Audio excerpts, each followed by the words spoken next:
I never imagined my own family would betray me like this, yet here I stand in the back of this suffocating courtroom, watching my father's face contort with rage as Mr. Jenkins reads grandfather's will. The mahogany-paneled walls seem to close in with each word, and the musty air grows thicker with tension. My cousin Sophie catches my eye from across the room, then quickly looks away.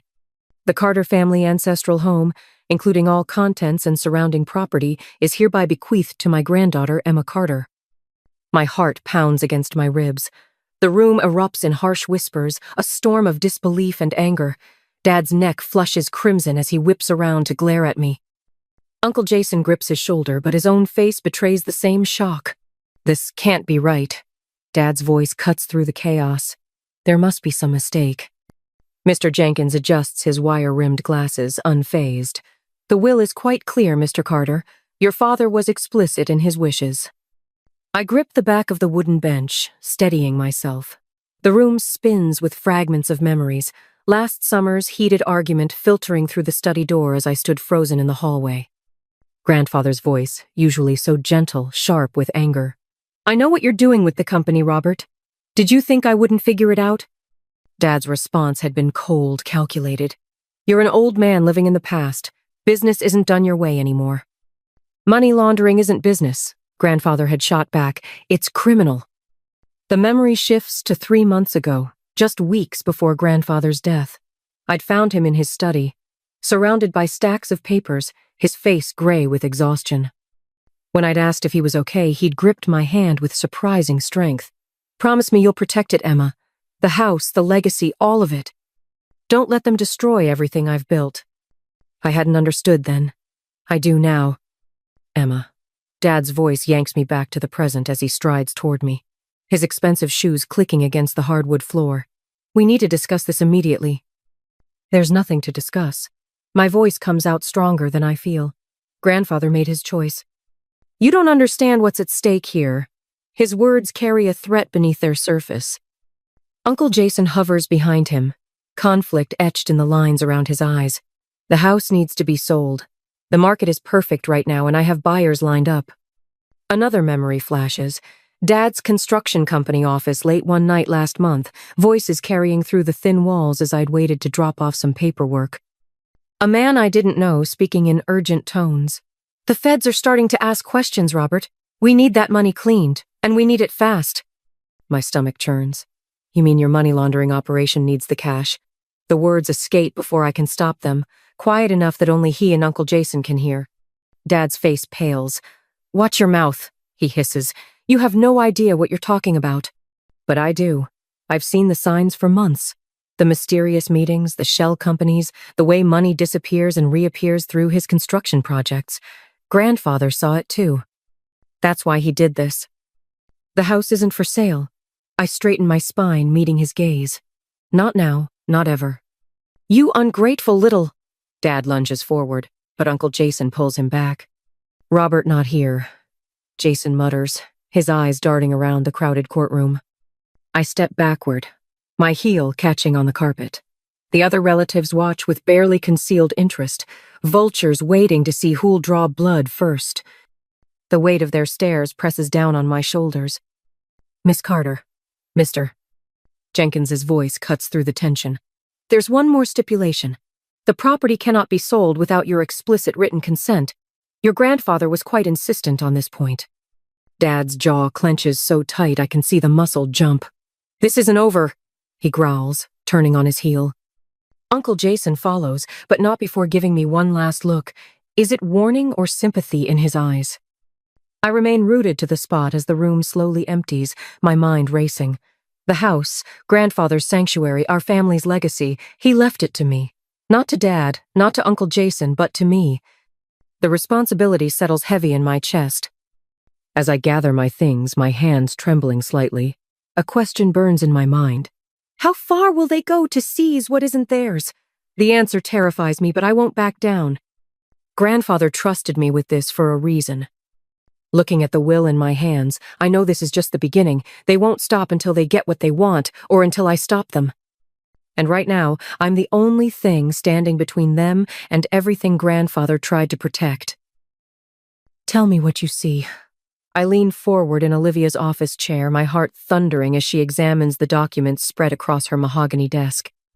The afternoon sun streams through floor-to-ceiling windows, catching dust motes that dance around us like tiny conspirators. Olivia adjusts her wire-rimmed glasses and holds the sale agreement under a digital scanner, her dark eyes narrowing. The pressure points are inconsistent. She taps the screen, zooming in on my supposed signature. See how the lines waver here? And here? She traces the air above two spots where the ink seems to hesitate. Your authentic signatures are more fluid. My stomach clenches as I compare the forged document to my driver's license signature. The forgery is too good. Someone spent serious money to make this happen. Dad's getting desperate. Desperate enough to commit fraud. Olivia's fingers fly across her keyboard, pulling up a digital analysis. Red markers highlight the discrepancies, damning evidence appearing in stark relief. This won't hold up in court. The house is still yours, Emma. Your grandfather made sure of that. A memory surfaces. Grandfather in his study, gripping my hand that last time. Promise me you'll protect it. Asterisk he knew. He must have known Dad would try something like this. Miss Martinez? Olivia's assistant appears in the doorway. Your 3 o'clock is here. Give me 5 minutes. Olivia gathers the documents into a folder, her movements precise and controlled. Emma, we have what we need to fight this. But you should know men like your father when they're backed into a corner. She lets the warning hang in the air. I nod, gathering my purse. I know. Thank you, Olivia. The cafe is nearly empty when I meet Sophie an hour later. She's chosen a corner table, far from the few other patrons. Her hands wrap around an untouched latte, knuckles white with tension. I got your text. She glances over her shoulder before continuing. About the forged documents? Dad's trying to force through a sale. I slide into the seat across from her, keeping my voice low. But that's not why I asked you here. I need to know what else you've seen, Sophie. What else you've heard. Color drains from her face. I shouldn't. Please. I reach across the table, stopping short of touching her trembling hands. You're the only one inside the company who might help me. I know you've noticed things. Sophie's eyes dart to the door again before she pulls out her phone. 2 weeks ago, I was working late. That Uncle Roberthy didn't know I was still there. I recorded this. She slides the phone across the table, an email displayed on the screen. My breath catches as I read. The message is coded, but clear enough. Timeline accelerated. Buyers expect clean transfer by end of month. Jay has arrangements in place for secondary processing asterisk. I is Uncle Jason. Sophie nods. There's more. Check the attachment. I open it, and my heart nearly stops. Account numbers. Shell companies. A complex web of transactions, all flowing through Dad's construction projects. The scale of it staggers me. Delete it, I whisper, pushing the phone back. Right now, and Sophie. I meet her eyes. Be careful. Don't let them know you've seen this. She nods, fingers shaking as she erases the evidence. What are you going to do? I think of the house, of Grandfather's study filled with papers I haven't had time to go through, of his last desperate warning. There's something in the house, I say slowly, pieces clicking into place. Something he left for me to find. That's why Dad's pushing so hard to sell it now. Emma. Sophie's voice drops even lower. I got an email yesterday, anonymous. It said there's proof in the house, hidden somewhere. She swallows hard. Proof of everything. My mind races. Grandfather was meticulous, always 3 steps ahead. He wouldn't have left me defenseless against this. The house itself must hold the key evidence that could stop Dad's operation cold. I stand, my chair scraping against the floor. I have to go. Be careful, Sophie calls after me, fear threading through her words. Uncle Robert, he's not just desperate. He's dangerous. The drive home is a blur of strategy and memory. As darkness falls, I park in the garage and slip into the house through the kitchen door. The study waits upstairs, shadowy and still. Somewhere in this room, Grandfather left his final weapon against betrayal. I just have to find it. On a dusty shelf, his laptop sits untouched since his death. My hands tremble as I lift it, power it on. Sophie's warning echoes in my head. Asterisk. He's dangerous. Asterisk. But so is the truth, and somewhere in this house, that truth is waiting to be found. The anonymous email Sophie forwarded glows on the screen. I read it again, slower this time, parsing each cryptic line. Check the heart carved in the garden wall. Count 3 stones up, 2 across. The drawer that never opened he kept the key behind the loose brick. Asterisk. My pulse quickens. The carved heart, I remember it from childhood. Initials etched by some long-ago Carter. And grandfather's study drawer, the one he'd always kept locked. I'd assumed he'd taken its secrets to his grave. I grab a notepad, transcribing the message with trembling fingers. Each detail seems deliberately placed. A breadcrumb trail grandfather designed for me to follow. The carved heart would lead to the key, and the key. A floorboard creaks somewhere in the house. I freeze, finger hovering over the print button. The sound came from downstairs, too heavy to be settling wood. Someone else is here. Quickly, I hit print and close the laptop. The printer whirs to life, too loud in the silence. I snatch the paper, fold it, and slip it into my pocket. Another creak, closer now. Footsteps on the stairs. My heart hammers against my ribs as I edge toward the study door. One question burns in my mind, urgent and terrifying. What evidence did grandfather hide that's worth breaking in to find? The footsteps reach the landing. I kill the desk lamp and press myself against the wall, praying the darkness is enough to hide me. Tomorrow I'll follow grandfather's trail of clues. But first, I have to survive tonight. The warehouse stench of mildew and rust fills my lungs as I crouch behind a stack of rotting wooden crates. Olivia and Sophie huddle beside me in the darkness, our breathing shallow and controlled.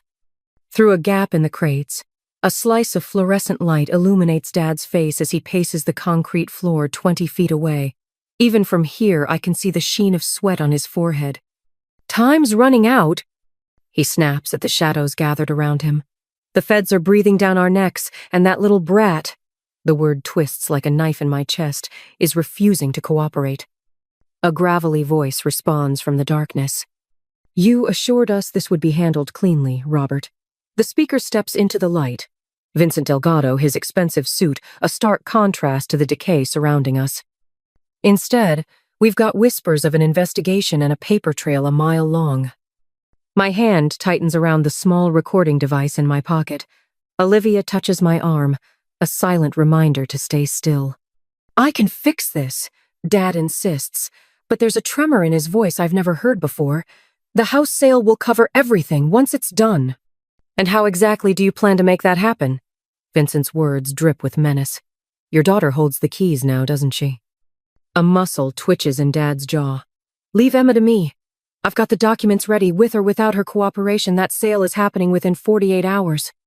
Sophie stiffens beside me. I don't need to see her face to know what she's thinking. The same thing I am. Forged papers. He's planning to fake my consent. The meeting continues, voices growing more heated as they discuss shell companies and offshore accounts. Each word is another nail in the coffin of the man I thought my father was. Olivia's surveillance equipment captures it all, but the real evidence is branded into my memory.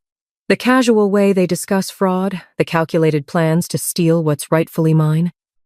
Later, in our makeshift command center, an abandoned office space 3 blocks away, Olivia sorts through the intercepted communications while Sophie paces nervously behind her desk.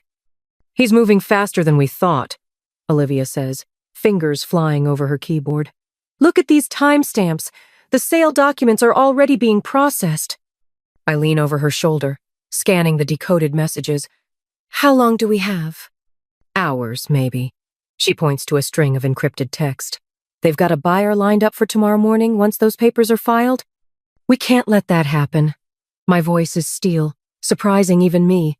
Grandfather trusted me to protect this legacy. I won't let them destroy everything he built. Sophie stops pacing. "Emma, maybe we should talk to Uncle Robert first. Try to reason with him."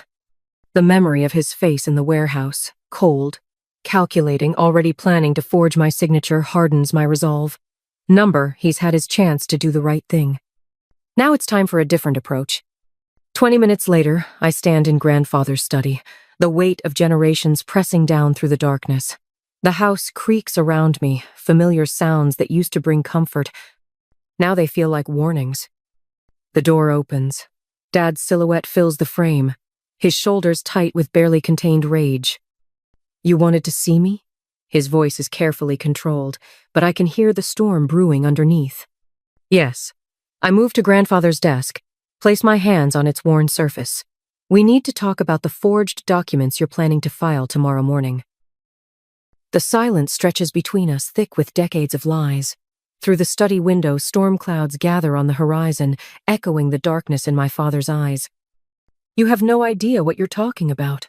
But there's a flicker of something in his expression. Fear, maybe.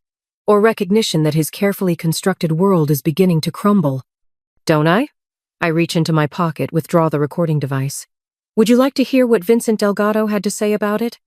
All color drains from his face. Behind him, Uncle Jason appears in the doorway, his expression caught between loyalty and dawning horror as the truth of our family's corruption finally comes into focus. You stupid girl. Dad's voice trembles with fury. Do you have any idea what you've done? The people you're dealing with are criminals? The word rings through the study. Like you? He lunges forward, hands slamming onto the desk between us. Everything I've done has been for this family. Number. The certainty in my voice stops him cold. Everything you've done has been for yourself. The money laundering, the fraud. You're destroying everything grandfather built. Uncle Jason steps forward, his face ashen. Robert, maybe we should. Stay out of this. Dad whirls on him. Unless you want them looking into your involvement too. The threat hangs in the air, but something has shifted in Uncle Jason's eyes. I see the moment his loyalty fractures, splintering under the weight of too many lies. After they leave, Dad's threats still echoing off the wood-paneled walls, I sink into grandfather's chair, exhausted. Sophie and Olivia hover nearby, their presence a silent comfort as I process what just happened. But something catches my eye, a slight irregularity in the bookshelf behind the desk. Standing, I run my fingers along the spine of the old leather-bound books. There, a gap, almost invisible unless you're looking for it. My heart pounds as I carefully remove the loose panel. Inside the hidden compartment, a weathered journal rests atop a stack of documents. My hands shake as I lift it out, recognizing grandfather's precise handwriting. The first page reads like a confession, a record of everything he discovered about Dad's illegal operations. Emma? Sophie's voice is barely a whisper. What is it? I clutch the journal to my chest, mind racing with the possibilities this evidence represents. It's exactly what we need. My voice catches. Grandfather knew. He knew everything, and he left us the proof to stop them. The study falls silent except for the distant rumble of thunder. In my hands, the weight of the journal feels like both a burden and a weapon. The question isn't just what secrets these pages contain, it's how far I'm willing to go to use them. The crystal chandeliers of the Riverside Conference Hall cast dancing shadows across the faces of Metro City's elite. I adjust my grip on grandfather's leather-bound journal, its presence in my clutch bag both a comfort and a weapon. Across the room, Olivia Martinez catches my eye and gives an almost imperceptible nod. Everything is in place. Ladies and gentlemen, Dad's voice carries across the crowded hall, smooth as aged whiskey. It gives me great pleasure to announce the sale of the historic Carter estate to distinguished developer Ethan Reynolds. My heart pounds against my ribs as Reynolds steps forward, his custom Italian suit and perfectly coiffed silver hair screaming old money. But I know better. 3 days of digging through grandfather's records revealed the truth about Reynolds' empire of shell companies and laundered funds. The Carter estate has been in our family for generations, Dad continues, his rehearsed speech dripping with false sentiment. While change is never easy, neither is fraud. My voice cuts through the murmuring crowd like a blade. Every head turns as I step forward, grandfather's journal clutched in my trembling hands. Or money laundering, for that matter. Dad's practiced smile falters for just a fraction of a second. Emma, sweetheart, this isn't the time or place for. Actually, it's exactly the time. I open the journal to a marked page, my voice steadier than my racing pulse. Would you like me to read what grandfather wrote about your creative accounting practices? Or should we skip straight to the forged documents you used to try and circumvent his will? The crowd's whispers grow louder. Reynolds takes a step back from Dad, his carefully maintained facade cracking. From her corner, Olivia pulls out her phone, no doubt alerting our contacts in law enforcement. You ungrateful little. Dad starts forward, but freezes as Sophie emerges from the crowd, a USB drive held high. The encrypted emails are all here, Sophie announces, her voice shaking but determined. Every transaction, every shell company, every penny laundered through the construction projects. The room erupts in chaos. I catch fragments of shocked conversations, Carter construction, federal investigation. All this time. Dad's neck flushes crimson as his criminal associates begin to edge away, distancing themselves from the impending fallout. Uncle Jason hovers uncertainly at the edge of the crowd, conflict etched in every line of his face. "You have no idea what you're doing," Dad snarls, closing the distance between us. "The people I'm involved with are currently being investigated by the FBI, I cut in, keeping my voice low. Did you really think Grandfather wouldn't leave evidence? That he wouldn't protect his legacy? A phone rings, cutting through the tension. Olivia answers, her face lighting up with grim satisfaction. "Detective Hayes," she says, loud enough for those nearby to hear. "Yes, we're all still here at Riverside Conference Hall. You're 5 minutes out? Perfect." The color drains from Dad's face. He looks around wildly, but his allies have already begun to scatter. Reynolds is nowhere to be seen. Even Uncle Jason has disappeared into the crowd. I grip the journal tighter, feeling the weight of Grandfather's trust, of his faith in me. The tide of power has turned just as he planned, just as I promised him it would. "It's over, Dad," I say softly, watching his empire crumble in real time.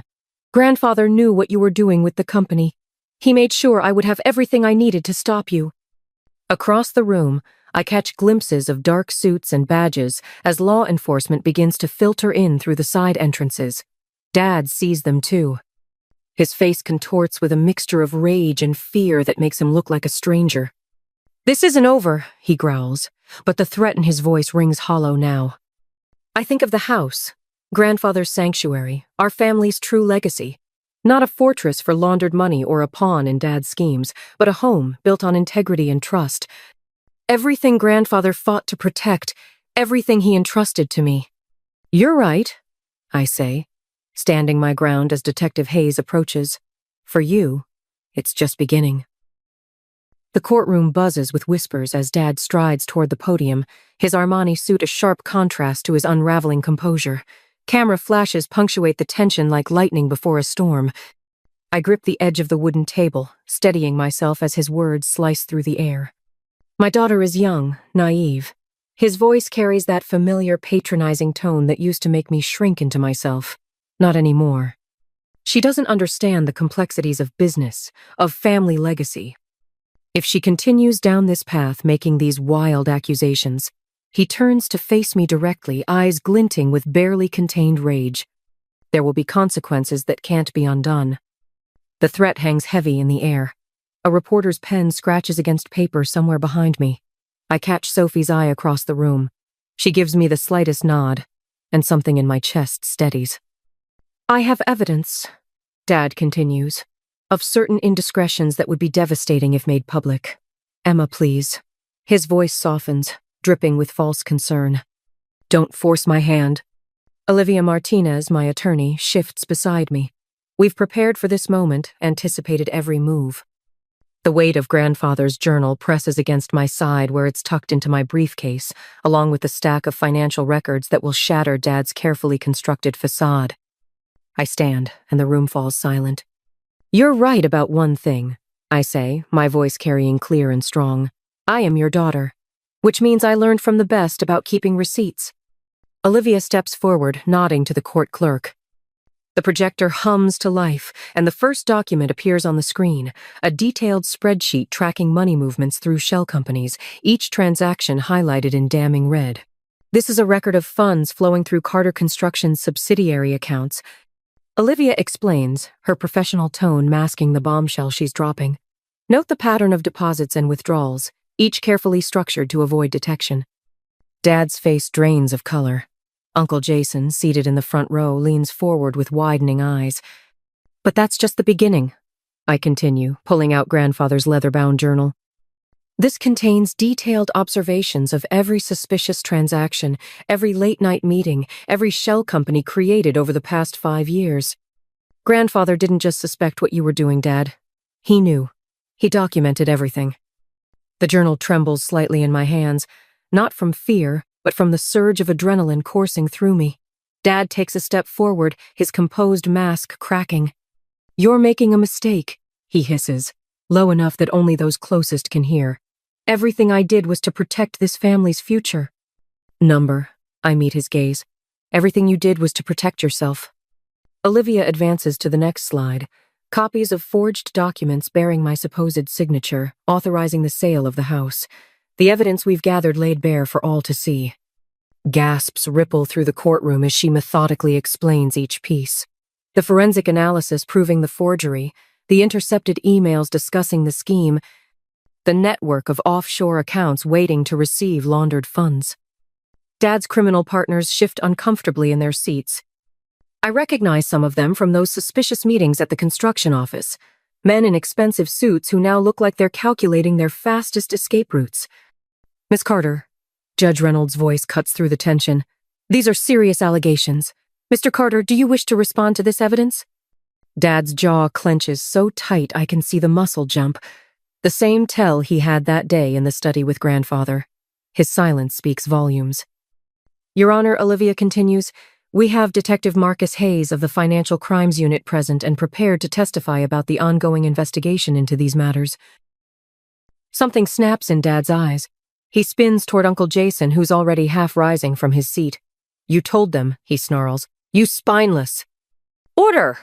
Judge Reynolds' gavel crashes down. But it's too late. The carefully maintained veneer of the respected business leader crumbles as Dad lunges toward his brother. Courthouse security moves in swiftly, and I watch my father, the man I once admired, once feared, being restrained as Detective Hayes approaches with handcuffs at the ready. The cameras flash faster now, capturing every moment of his undoing. I remain standing, my heart pounding, but my voice steady as I speak one final time. "The house stays in the family, Dad. Just not your version of it." Uncle Jason rises slowly from his seat, his face ashen. The entire courtroom holds its breath as he makes his way to the center of the room. His hands shake as he straightens his tie. "I need to make a statement," he says, voice rough. "About the forgery. About everything." His eyes meet mine, filled with a mixture of shame and relief. "Emma's telling the truth. I helped Robert create those documents. I watched him build this whole scheme, and I did nothing to stop it." Sophie steps forward next, her heels clicking against the hardwood floor. "I have testimony as well, Your Honor. Dates, times, conversations I witnessed. The threats made against Emma when she refused to comply." The room erupts in chaos as Detective Hayes moves forward, officially placing Dad under arrest. The charges ring out clear and damning. Money laundering, fraud, conspiracy, forgery. Each word, another nail in the coffin of his reputation. I watch as they lead him away, his shoulders finally slumping in defeat. The man who once towered over my world now seems smaller somehow. Behind me, I hear the rapid-fire clicks of camera shutters, documenting every moment of this public reckoning. The judge calls for order, but I barely hear him. My mind is already racing ahead to what comes next. The questions that will need answering. The legacy that will need rebuilding. Grandfather's words echo in my memory. "Promise me you'll protect it, Emma. The house, the legacy, all of it." I did, Grandfather. But standing here in the aftermath, watching the family I knew crumble and reshape itself, I can't help but wonder, what will rise from these ashes? The house is safe, the truth is out, but the real work, the work of healing, of rebuilding, that's only just beginning. Dawn spills through the restored stained glass windows, painting the foyer in fragments of amber and sapphire. I run my fingers along the freshly polished banister, breathing in the scent of lemon oil and history. The grandfather clock in the corner, the one that marked so many Carter family moments, ticks steadily, a heartbeat restored. "Miss Carter?" Jorge, the restoration supervisor, approaches with a tablet in hand. The last of the historical photographs have been mounted in the East Wing gallery. I follow him down the hallway, where dozens of black and white photos now line the walls in gleaming frames. There's Grandfather at 20, standing proud in his army uniform. Another shows him breaking ground on his first development project, the one that launched the family business legitimately, before Dad corrupted it. My throat tightens as I spot a photo I'd almost forgotten. Grandfather and me in his study, heads bent over his collection of rare first editions. I was 12 then, oblivious to the storm brewing in our family. The archival glass will protect them from UV damage, Jorge explains, but his voice fades into background noise as memory washes over me. 3 months ago, I stood in this same spot, watching federal agents escort Dad out in handcuffs. His face had been a mask of fury and disbelief, the expression of a man who never imagined his schemes would unravel. The evidence in Grandfather's journal had been irrefutable, each detailed entry revealing another layer of Dad's money laundering operation. The memory dissolves as Olivia's heels click against the hardwood floor. Everything's official, she announces, waving a stack of documents. The title's clear and the preservation trust is ironclad. No one can ever force a sale of this property again. Thank you. The words feel inadequate for everything my attorney has done, but she waves off my gratitude with a warm smile. Sophie appears in the doorway, a box of old photographs in her arms. Found these in the attic. Thought they might fit the gallery. My cousin, no, my friend now, sets the box down carefully. It's amazing in here, Emma. Uncle Frank would be proud. The three of us move to the living room, where morning light streams through newly restored windows. The antique furniture, each piece chosen by Grandfather over decades, gleams with fresh polish. On the mantel, his collection of vintage fountain pens catches the light. I'd found them tucked away in his study, along with the journal that changed everything. Hard to believe this was the same house, Sophie muses, sinking into a leather armchair. Remember how dark it felt during the will reading? Now it's like it can breathe again. I finish, understanding exactly what she means. Olivia spreads the trust documents on the coffee table. The community outreach program is ready to launch whenever you are. 3 local families have already applied for the educational grants. My chest swells with something that feels like purpose. The house will never again be a fortress of secrets and lies. Instead, it's becoming what Grandfather always envisioned, a place of learning, growth, and second chances. Through the bay window, I watch volunteers preparing the garden for tomorrow's community gathering.